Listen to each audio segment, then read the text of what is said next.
Night அம்மாவும் மாத்தையனும் தூங்கிக்கிட்டு இருக்கும்போது திடீர்னு அம்மாவுக்கு ரொம்ப இருமலா வர மாத்தையன் வேகமா தண்ணி எடுத்துட்டு வந்து கொடுக்கறான். ஆனா அம்மா இருமுனதுல ரத்த ரத்தமா வந்ததை பார்த்ததும் மாத்தையன் ரொம்ப பயந்து ஆம்புலன்ஸுக்கு கால் பண்ணி வர சொல்றான். இங்க தங்கமும் மணிக்கிட்ட பேசலாம்னு வந்தா நீ எதுவும் சொல்ல வேணாம்னு கிளம்ப சொல்ல, டேய் லூசு மாதிரி பேசாத, நான் வேற ஏதோ பேச வந்தேன், நீ தான் தப்பா புரிஞ்சுக்கிட்டேன்னு சொல்றா.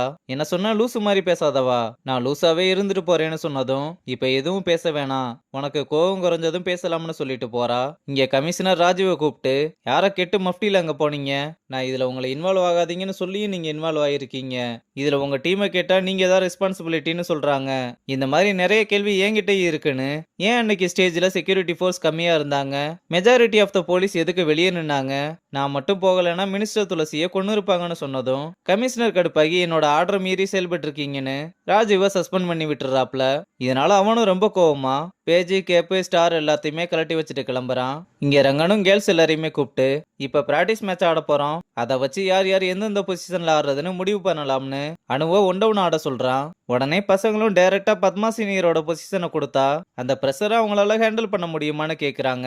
ரங்கனும் அதை பாக்குறதுக்கு தான் இந்த மேட்ச்னு ரெடியாக சொல்றான்.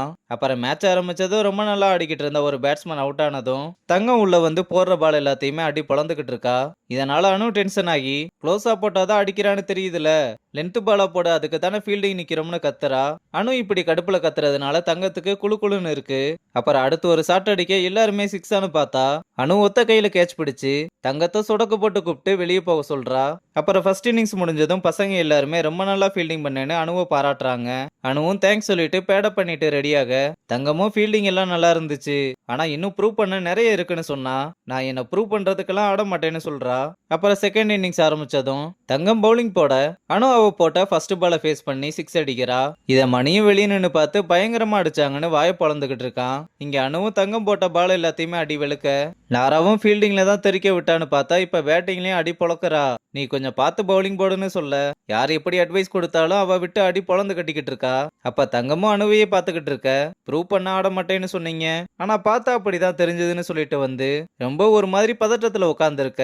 லாரா வந்து நீ ஓகேவான்னு கேட்டதும் ரொம்ப அழுக ஆரம்பிச்சு, இவ்வளவு நாளா நான் தான் நல்லா விளாடுறேன்னு நினைச்சுக்கிட்டு இருந்தேன், ஆனா இப்படி அசிங்கமா பிராக்டிஸ் மேட்ச்ல தோத்துட்டோம்னு ரொம்ப ஃபீல் பண்ணேன். ஏய் லூசு மாதிரி பண்ணாத, அவங்க நம்மளை விட சீனியர், அதுவும் இல்லாம இப்பதான் வந்திருக்கிறதுனால அவங்களோட கேம் என்னன்னு நமக்கு தெரியல, போக போக எல்லாத்தையுமே பாத்துக்கலாம்னு ஆறுதல் சொல்றா. அப்புறம் மணி அனுவோட பேட்டிங்க பார்த்துட்டு வந்து, இன்னைக்கு சூப்பரா விளாண்டீங்க, பாக்குறதுக்கு ஒன்மேன் ஷோ மாதிரி இருந்ததுன்னு புகழ்ந்து தள்ளிக்கிட்டு இருக்கான். இதெல்லாம் தங்கம் பார்த்துட்டு வந்து உன்கிட்ட கொஞ்சம் பேசணும் வான்னு கூப்பிட்டு, இப்ப நீ ஏன் அவளுக்கு சப்போர்ட் பண்ற, ஏய் சப்போர்ட் எல்லாம் பண்ணல, அவங்க நல்லா விளாண்டாங்க அதான் அப்ரிசியேட் பண்ணேன், அன்னைக்கு நீ கிரீஸ் அப்ரிசியேட் பண்ண மாதிரி தான்னு சொல்ல, அப்ப என்ன வெறுப்பேத்த தான் இதெல்லாம் பண்றேல, சரி பண்ணுன்னு சொல்லிட்டு ரொம்ப அப்செட்ல கிளம்புறா.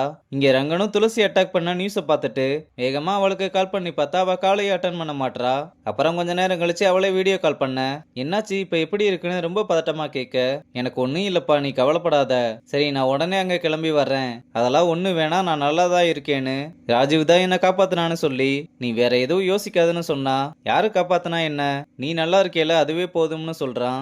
அப்புறம் ரங்கனும் துளசி கூட இந்த நேரத்துல இருக்க முடியலன்னு ரொம்ப வருத்தப்பட்டு ஜாபா பத்தி மணி அண்ணன் சொன்னதையும் ருக்மணி மேம் சொன்னதையெல்லாம் நினைச்சு பார்த்து ஆழமா என்ன முடிவு எடுக்கலாம்னு யோசிச்சு பார்த்துக்கிட்டு இருக்கான். அப்ப மாணிக்கண்ணன் வந்து உன்னை பார்க்க யாரோ வந்திருக்காங்கன்னு சொல்ல, அவனும் யாருன்னு போய் பார்த்தா சென்னை அகாடமில இருந்து தான் வந்திருக்காங்க, உங்களுக்கு நாங்க கொடுத்த 1 வீக் டைம் முடிஞ்சது, நீங்க ஓகே சொன்னா உங்க டைம்ஸுக்கு ஏத்த மாதிரி நாங்களே எல்லாத்தையும் பாத்துக்கிறோம், இந்த மாதிரி ஆஃபர் எல்லாம் எந்த அகாடமிலையும் கொடுக்க மாட்டாங்க, ஏன்னா நாங்க உங்களை அவ்வளவு வேல்யூ பண்றோம்னு சொல்ல, எனக்கு நல்லாவே புரியுது சார், ஆனா எனக்கு இங்க நிறைய ரெஸ்பான்சிபிலிட்டி இருக்கு, எனக்காக நீங்க எம்என்சிக்கு ஃபண்டிங் பண்ணீங்கன்னா நல்லா இருக்கும், இல்லனா நான் வர்றதுக்கு வாய்ப்பே இல்லைன்னு சொல்றான்.